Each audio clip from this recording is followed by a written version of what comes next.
Olá, um excelente dia para você que acordou bem cedinho para acompanhar o Manhã no Ar. Hoje é quarta-feira, 20 de setembro de 2017 e você confere o que é destaque nesta edição.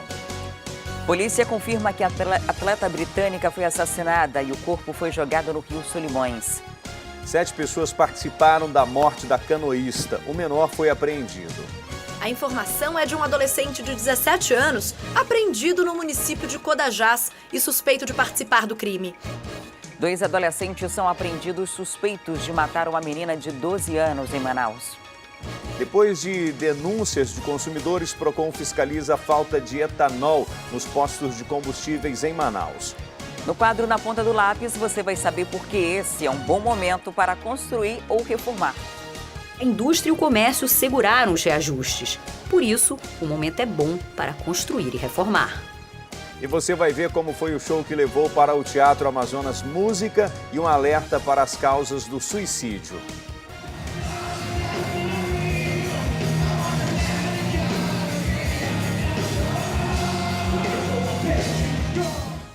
Isso e muito mais a partir de agora. Manhã no Ar, o seu dia começa aqui.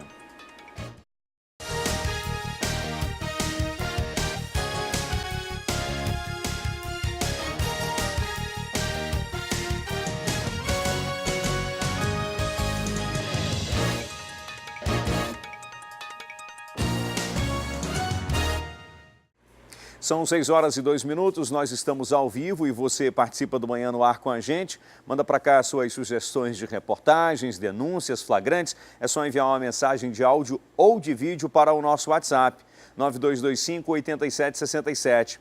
Entra também na nossa página no Facebook e interage com a gente por lá. Nós também estamos ao vivo pelo aplicativo A Crítica Play. E uma mulher foi baleada no bairro Zumbi, na zona leste de Manaus, após tentar proteger o filho de 2 assaltantes. Quem conta os detalhes é a repórter Amanda Amorim. O crime aconteceu por volta das 8 horas da noite desta segunda-feira, aqui na rua Doutor Daniel, no bairro Zumbi 1, na frente da casa da família. O seu Carlos Maia, de 66 anos, estava chegando do trabalho quando 2 suspeitos em uma motocicleta abordaram a vítima. Eles exigiram o telefone de seu Carlos, que entregou imediatamente. Ao entrar em casa, ele disse para a família que foi assaltado. E foi aí que o filho, revoltado, decidiu fazer justiça com as próprias mãos. Ele pegou uma madeira, veio até aqui à frente e os suspeitos estavam retornando na motocicleta porque a rua não tem saída. Eles perceberam a atitude do jovem e foi aí que eles dispararam 2 tiros que atingiram a dona Jusilane Batista, de 42 anos, que defendeu o filho. Ela foi levada para o hospital João Lúcio. E lá, os médicos informaram para a vítima que até o momento ela não deveria fazer nenhuma cirurgia. Uma passou só de raspão, né? Aí só uma que está aqui dentro. Mas eles disseram que eu não corro perigo de nada, não tenho risco de nada. A senhora deve ficar pelo menos 15 dias no aguardo? 15 a 20 dias. Aí então que eles vão retirar. E 2 adolescentes foram apreendidos suspeitos de matar uma jovem de 12 anos no início do mês, no bairro do Tarumã. Vamos ver. No dia 6 de setembro, o corpo da adolescente de 12 anos, Geisiane dos Santos Ferreira, foi encontrado às margens da Avenida do Turismo, lá no bairro Tarumã, na zona oeste de Manaus. Na ocasião, o corpo dela estava cheio de marcas de facadas, cerca de 30, por todo o corpo. Depois que ela foi encaminhada ao Instituto Médico Legal, reconhecida pela família, os policiais aqui da Delegacia Especializada em Apuração de Atos Infracionais iniciaram uma investigação. Na manhã desta segunda-feira, 2 adolescentes suspeitos foram apreendidos, um de 12 anos e outro de 17. O mais velho confessou o crime, já o mais novo botou a culpa em outros 2 suspeitos. Na verdade, a prima dele, uma adolescente de 15 anos, e o namorado dela, também menor de idade. Ele disse que tudo era uma trama, um plano para poder matar Geisiane, que estava devendo drogas e que trabalhava na boca de fumo.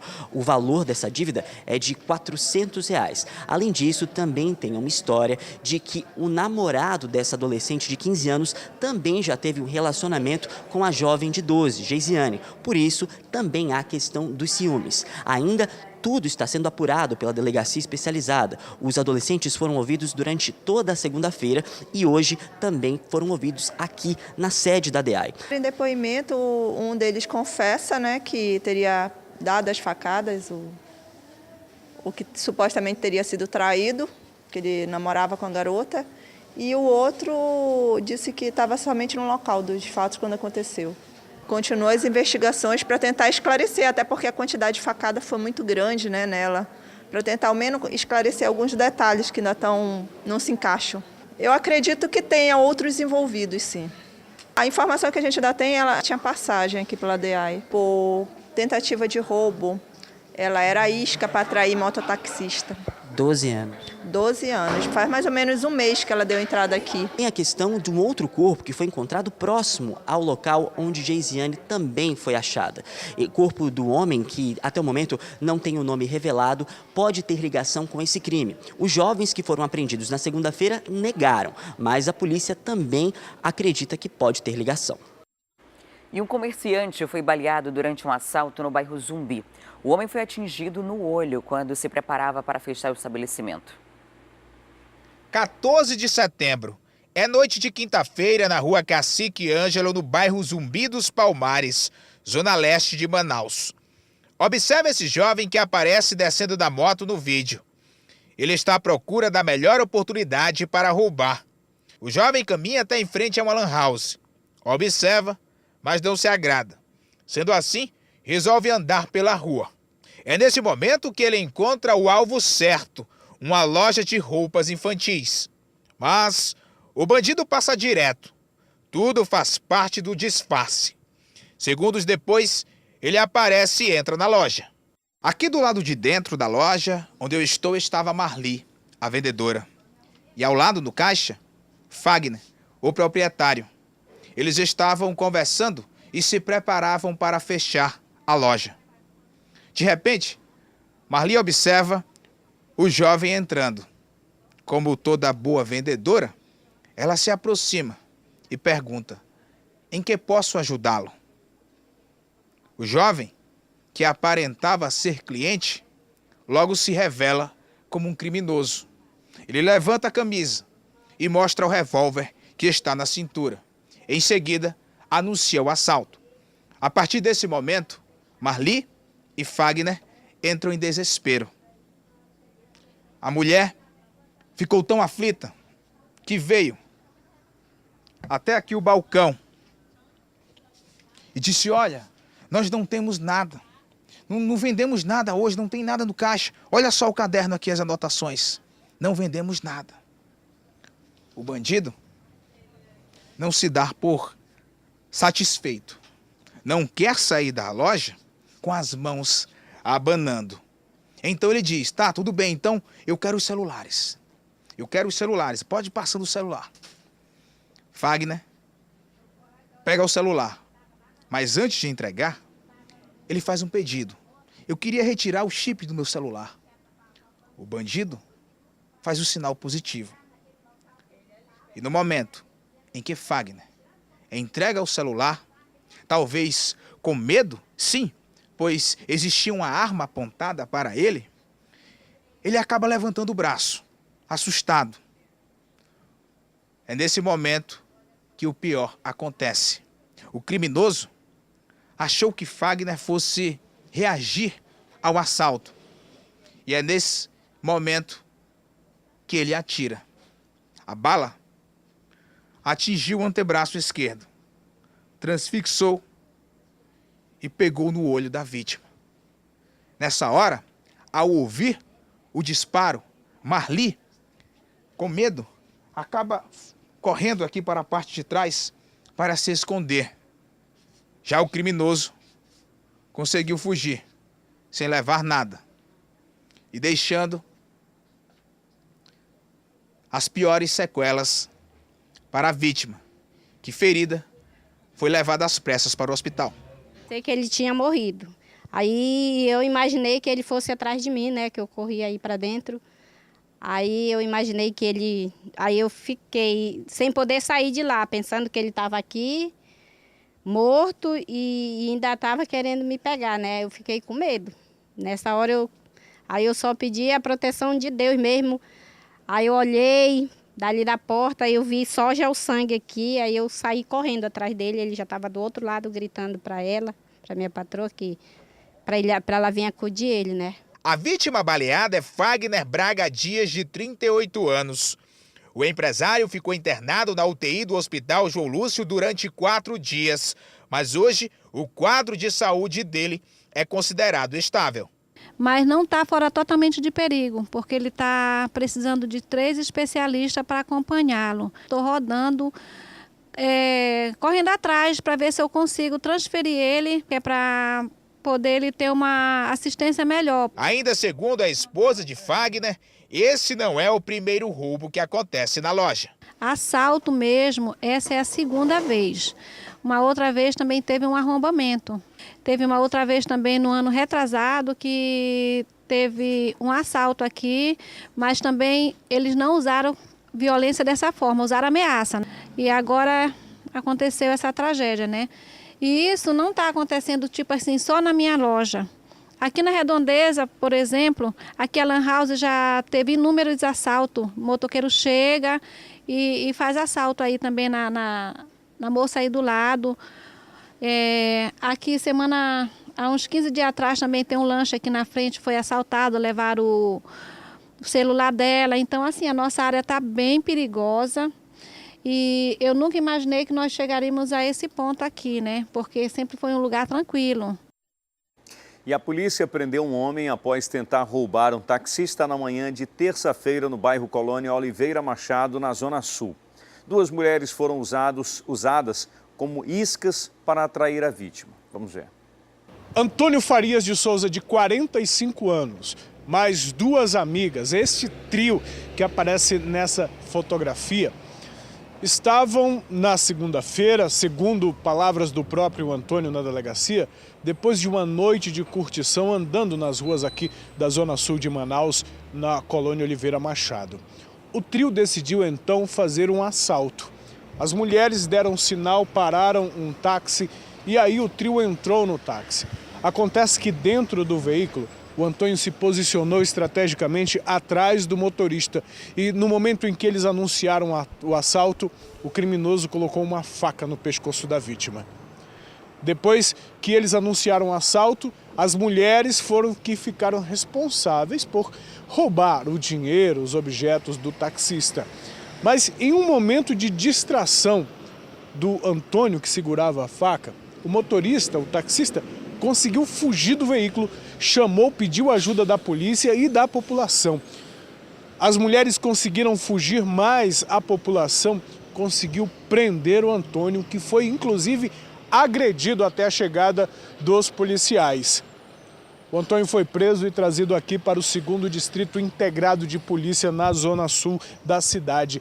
E aqui na delegacia ele também tentou enganar os policiais, dando um nome diferente, o nome do irmão dele, que não tem passagem pela polícia. Como outras pessoas, ele tentou usar o nome de um irmão. Ou seja, porque como ele sabe o nome da mãe, o nome do pai, fica mais fácil ele apresentar o nome do irmão que não tem ficha criminal. De qualquer forma, nós temos métodos, nós temos um sistema de investigativo que consegue chegar ao nome verdadeiro dele. E ele escondia o nome porque ele já tinha outras passagens criminais, então dessa forma ele buscava burlar a ação policial. As comparsas de Antônio estão sendo procuradas pela polícia. E um homem está rondando casas lá no Parque 10. Ele se aproveita quando não tem ninguém e invade as residências para cometer os furtos. A polícia já está à procura desse criminoso.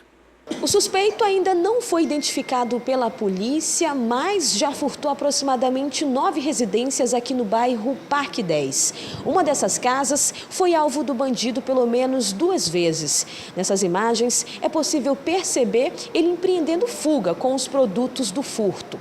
Em outra imagem, a gente percebe que ele tem o apoio de um comparsa. Ele atua tirando dos trilhos, principalmente aquelas casas que têm um portão de alumínio.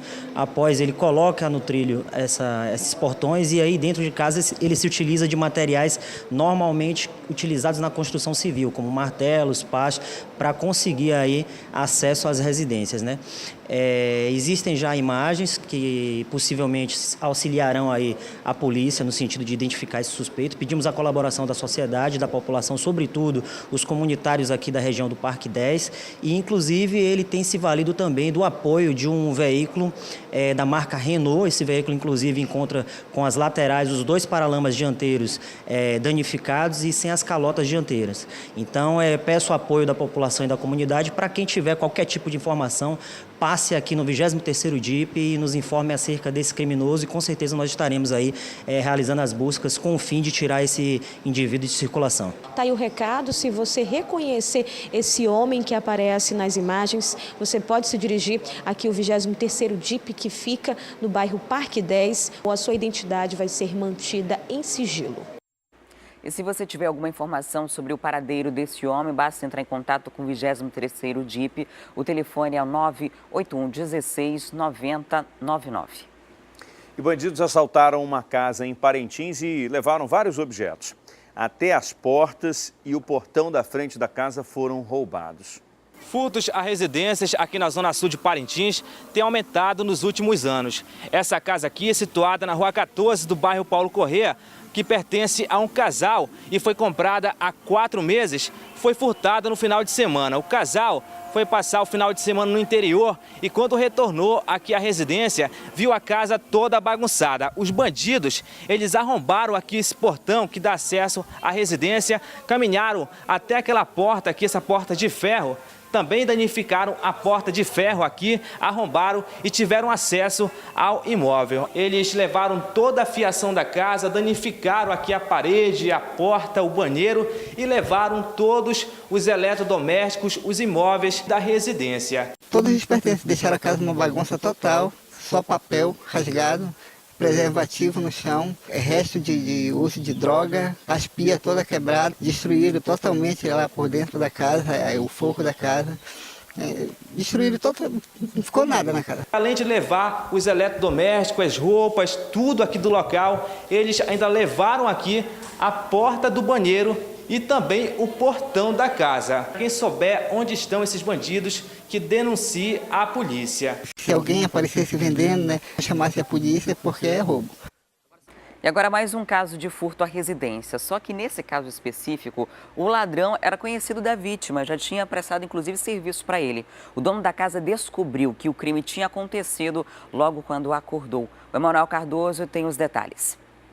Foram os policiais da 18ª SICOM, aqui do Novo Israel, na zona norte de Manaus, que receberam o chamado pelo linha direta de uma vítima que teve a casa furtada na madrugada desta segunda-feira. O suspeito, o Ramon Salgado Vieira, de 28 anos, foi localizado conforme as informações passadas para a polícia pela vítima e no momento da abordagem os policiais encontraram com o Ramon todo o material furtado na casa. Nós chegamos no local, fizemos contato com a vítima, aí ele deu uma pista para a gente lá que o indivíduo poderia estar lá nas proximidades. Nós chegamos lá, fizemos um cerco na residência dele, do suposto acusado. Foi dada a voz de prisão para ele em flagrante delito. Não reagiu e também não negou. Ele confirmou que ele tinha entrado na residência da vítima. A vítima, aqui na delegacia, no 18º DIP, contou que pela manhã percebeu que a porta da casa onde ele guarda o material de trabalho estava fora do lugar. Quando ele entrou, ele viu então que o telhado havia sido quebrado e a pessoa que fez o furto teria entrado pelo telhado e roubou vários produtos, como monitores, material de refrigeração, garrafas de ar, enfim, vários produtos foram roubados, várias ferramentas foram roubadas deste local. A vítima, depois que descobriu quem tinha sido, que o autor teria sido o Ramon, ainda procurou o Ramon e a família dele para que eles devolvessem os produtos sem que o caso se tornasse um caso de polícia. mas ninguém deu ouvidos e aí a vítima entrou em contato com a polícia militar e foi efetuada a prisão. E depois de sair pela porta da frente da delegacia de Presidente Figueiredo, Jefferson Rios da Silva, de 22 anos, acusado de jogar água quente no rosto e partes do corpo da esposa, teve a prisão preventiva decretada. Segundo a Polícia Civil, em Presidente Figueiredo foram feitas buscas por Jefferson, mas até ontem à noite ele não havia sido encontrado. Segundo a vítima, Jefferson a acordou com puxões de cabelo e, ao tentar pedir ajuda, foi surpreendida com água fervida no rosto. A maquiadora teve queimaduras de 2º e 3º graus. Já o Jefferson relatou que a ex-companheira tentou agredi-lo e, para se defender, jogou água quente nela. O Jefferson se apresentou na delegacia na segunda-feira com a alegação de que agiu assim por legítima defesa, o que não é uma justificativa que convence, porque ele esquentou a água, de acordo com o relato da vítima, e colocou a água debaixo da cama, e aí quando houve o conflito ali entre ele e a esposa, acabou jogando a água nela. Os relatos de agressão, de problemas no relacionamento dos dois já são antigos, né? Não era de hoje que eles tinham conflitos. E o que aconteceu nesse caso específico e acaba revoltando muito? É a denúncia, ele se apresenta e é liberado. É o procedimento, infelizmente, né? Ele foi esperto, né? Fugiu do flagrante, se apresentou depois de 48 horas com o advogado e aí o delegado precisava ouvir ainda a vítima e outras testemunhas para verificar se havia necessidade de pedir a prisão preventiva, que no caso foi pedido porque a vítima corre riscos ainda com ele em liberdade. O problema é que quando a prisão foi pedida, o Jefferson já está desaparecido, né? Sumiu, está foragido e agora a polícia está em busca dele. A gente mostrou algumas imagens dele, essa foto aqui, então se você tiver qualquer informação, pode entrar em contato com a polícia no 190 ou no 181. E era inevitável que isso acontecesse, né? A estratégia do Jefferson, se apresentar como advogado e, na sequência, desaparecer. Até porque a versão dele de legítima defesa é uma versão que não convence. Como é que ele apresenta, ele alega legítima defesa, se deu tempo de preparar a água, deu tempo de ferver a água, né? A menos que eles estivessem ali na cozinha, os dois preparando o café, começou a discussão e ela tentou agredi-lo, alguma coisa assim. Mas não é o caso, né? Não convence. Infelizmente, essa violência contra a mulher tem sido mais frequente. E o que é mais revoltante é que, muitas vezes, o cara é colocado em liberdade e continua representando uma ameaça à vítima, né? A vítima que está amedrontada, a família, inclusive, está desesperada e querendo algum tipo de providência, algum tipo de resposta da justiça. Inclusive, ontem, a família foi para frente da delegacia, Adriane Diniz, lá em Presidente Figueiredo, para fazer uma manifestação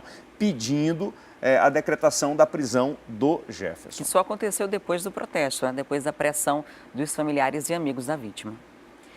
E uma empresa de fotografia é denunciada por formandos dos cursos de Pedagogia e Educação Física. Os estudantes afirmam que os serviços contratados foram pagos, mas a empresa não entregou as fotos e também não atende os estudantes. Todas essas pessoas aqui, olha, são formandas do curso de Pedagogia da Universidade Federal do Amazonas. A formatura, ou melhor, o baile de formatura ocorreu no dia 29 de abril deste ano, de 2017.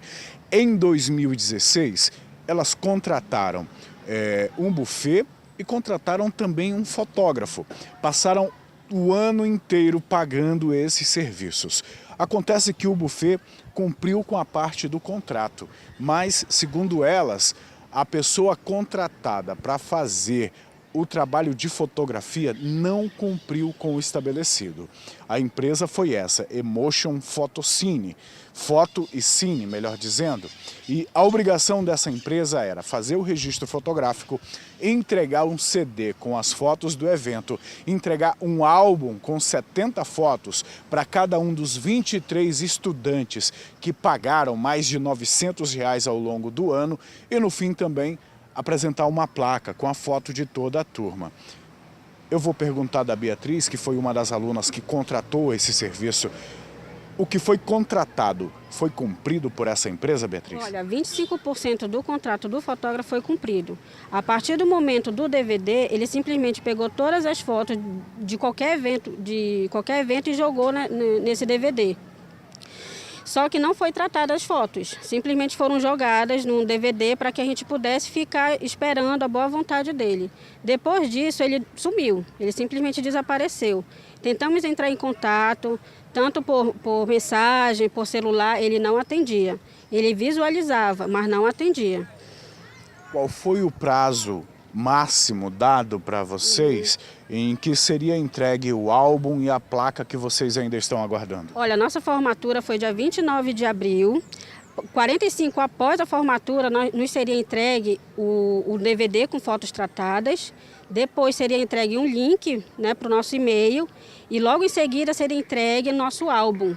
E uma cortesia de uma placa para ficar na universidade. Mas depois disso, ele não deu mais nenhuma satisfação. O que a gente quer? A gente quer os nossos direitos, pelo aquilo que a gente pagou, ser atendido e que as pessoas não sejam mais enganadas. Porque quantos sonhos ele não vai destruir como ele destruiu os nossos, né? Eu paguei para ter minhas fotos, para mostrar para minha família. E pelo que eu estou vendo, está só na minha cabeça, o dia do baile e o dia da colação. Uma outra turma também diz que foi enganada pelo mesmo profissional que trabalha na Emotion Foto e Vídeo, Foto e Cine.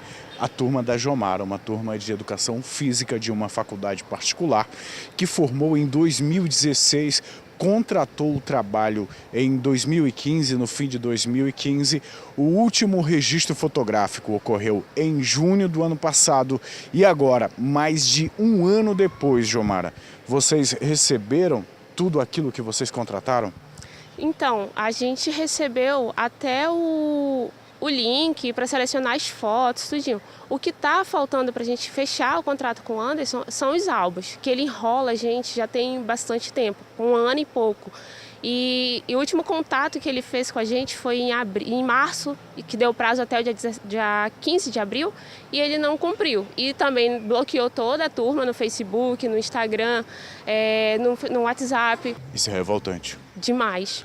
Porque a gente esperou, né, o nosso grande momento de formando tudinho, e aí no final a gente não tem aquela coisa que vai fazer a gente lembrar da nossa grande vitória, no caso. Uma situação muito frustrante, né? Imagina só, você tá a realização do sonho de concluir o ensino superior, aí você paga durante 2 anos para ter o registro das suas fotos da missa, do culto, da aula da saudade, colação de grau, baile, para mostrar para a família, fazer um álbum bonito, ter aquilo de recordação. E de repente isso não acontece. A nossa produção já entrou em contato com o Anderson Moreno, que é o proprietário da empresa Emotion Fotografia e Cine, e em nota ele informou que revisa os materiais entregues e os clientes estão sendo procurados individualmente para resolver essas pendências. E 3 foram presos na noite dessa terça-feira depois de uma tentativa de roubo a uma loja no Vieira Alves. Quem tem as informações sobre esse caso é o Danilo Alves, com quem eu converso agora. Olá, Danilo. Houve perseguição e troca de tiros, foi isso?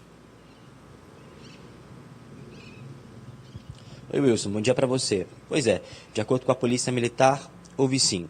Tudo aconteceu por volta das 11 horas da noite. Começou na Avenida Constantino Neri. Uma pessoa que estava saindo de uma faculdade acabou sendo abordada por 3 homens. Ainda de acordo com a polícia, havia uma outra pessoa em um carro dando apoio. E esses 3 homens conseguiram roubar um veículo modelo Sandero, de cor prata.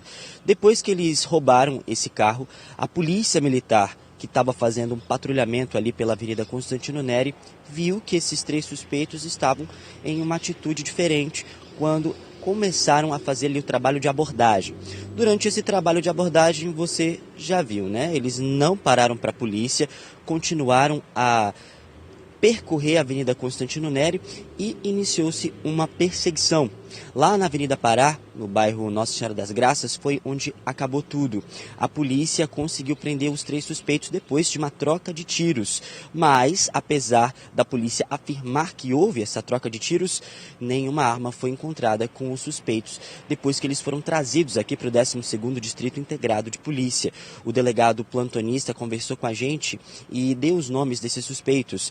O Andrei Trindade Reis, o Jefferson Tamanta Leite e o Mike Silva de Souza. Esses 3 suspeitos confessaram que realmente roubaram esse carro para poder cometer outros assaltos e agora devem responder pelo crime de roubo e também aí ficar à disposição da justiça. Mais um caso desses, agora o carro ficou destruído, Wilson. Por quê? Porque durante essa perseguição, eles bateram em outros veículos durante esse percurso que eles fizeram até serem presos. 2 a 3 carros durante essa perseguição acabaram ficando atingidos devido a essa situação. Agora os suspeitos presos e a justiça aí deve fazer o trabalho de puni-las. Volto com você no estúdio. Ok, obrigado Danilo, até daqui a pouco.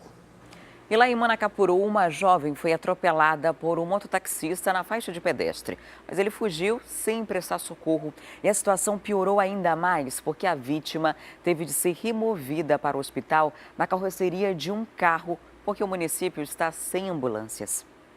O acidente aconteceu bem nesta faixa de pedestre, localizada na Boulevard Pedro Hatch, principal avenida do município de Manacapuru. Como se não bastasse o constrangimento de ter sido atropelada pelo mototaxista, que não prestou socorro, a mulher ficou jogada naquele ponto por cerca de 40 minutos, no sol, aguardando pelo atendimento da ambulância, que não apareceu para resgatar a vítima. Após a espera, motoristas que passavam pelo local resolveram levar a jovem para o hospital na carroceria de um carro. Meia hora aí, para acabar, não tem ambulância no hospital também.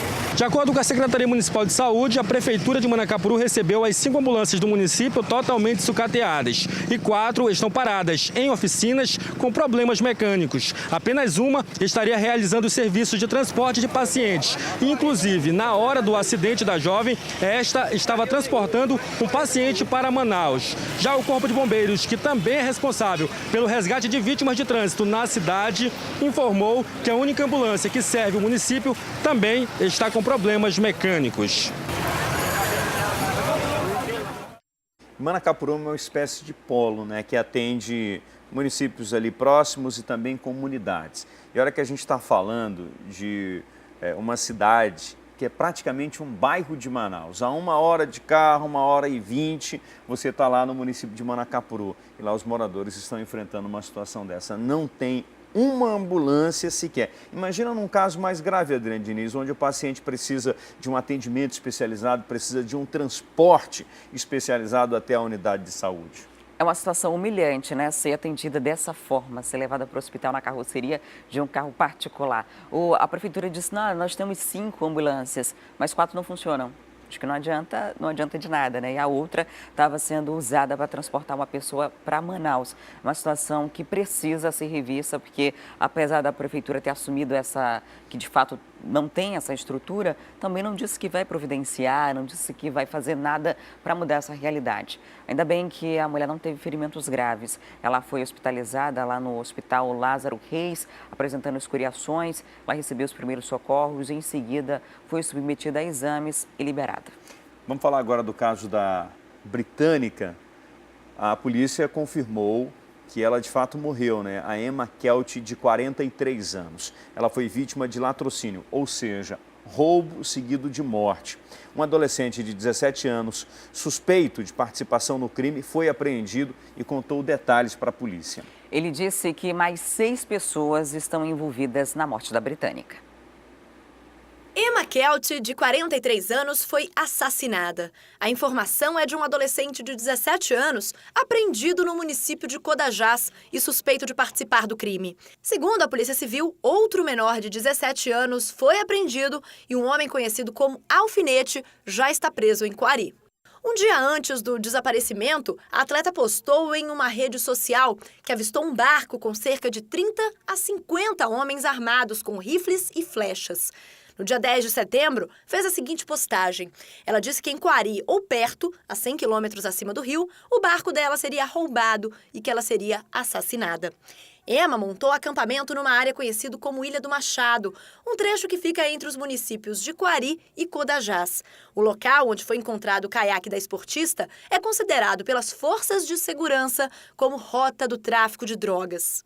O local é próximo onde o delegado de Coari, Tiago Garcês, desapareceu em dezembro do ano passado, após uma troca de tiros com traficantes. Até hoje, o corpo do delegado não foi encontrado. A polícia confirmou que Emma foi vítima de um latrocínio, roubo seguido de morte. A britânica levou 2 tiros e teve o corpo jogado no rio, a 100 metros da barraca onde ela estava. Os bombeiros confirmaram que as buscas continuam, mas que o local é de difícil visibilidade. A família da britânica já foi avisada e está em deslocamento para o Amazonas. Infelizmente, essa cidadã britânica foi morta em nossas águas, mas na parte terrestre, numa ilha, e isso acaba causando um transtorno muito grande, mas agora nos cumpre apurar toda essa situação e imputar as responsabilidades a quem deve responder por esse crime. As buscas começaram na última quarta-feira, depois que uma empresa ligou para o comando do 9º Distrito Naval, informando que o localizador de emergência da britânica havia sido acionado. Imediatamente nós lançamos uma aeronave no dia 14, 7h30 da manhã, para fazer a primeira varredura na área, as buscas, o reconhecimento, e na sequência mandamos o navio devidamente preparado para permanecer na área e continuar as buscas pela cidadã britânica. Alguns objetos de Emma Kelt, como roupas, sapatos e o caiaque, foram encontrados na comunidade Lauro Sodré e já estão chegando em Manaus, assim como o barco utilizado pelos suspeitos. Os materiais vão ser analisados. A atleta pretendia cruzar todo o rio Amazonas de caiaque. A jornada, que iniciou em Iquitos, no Peru, seguiria até o estado do Pará. E o Jornal A Crítica de hoje destaca: assédio sexual e violência. Delegados aterrorizam casa de show. Policiais cometeram assédio, agressão e intimidação logo após um deles passar a mão nas partes íntimas da mulher que fez a denúncia nas redes sociais. A investigação está correndo em segredo de justiça. Essa e outras reportagens completas podem ser conferidas no seu celular ou tablet. É só baixar gratuitamente o aplicativo A Crítica Digital. Quem baixar tem acesso a todo o conteúdo do melhor jornal da cidade e ainda ganha descontos em mais de 120 estabelecimentos da cidade. Informação, mais descontos, como não amar esse combo, hein? Quer mais? O primeiro mês é grátis. E o Ministério Público Estadual pede providências da Prefeitura sobre os postes instalados no meio da rua. As estruturas de concreto ocupam parte de uma avenida no conjunto Águas Claras. A preocupação maior dos moradores é com o risco de acidentes.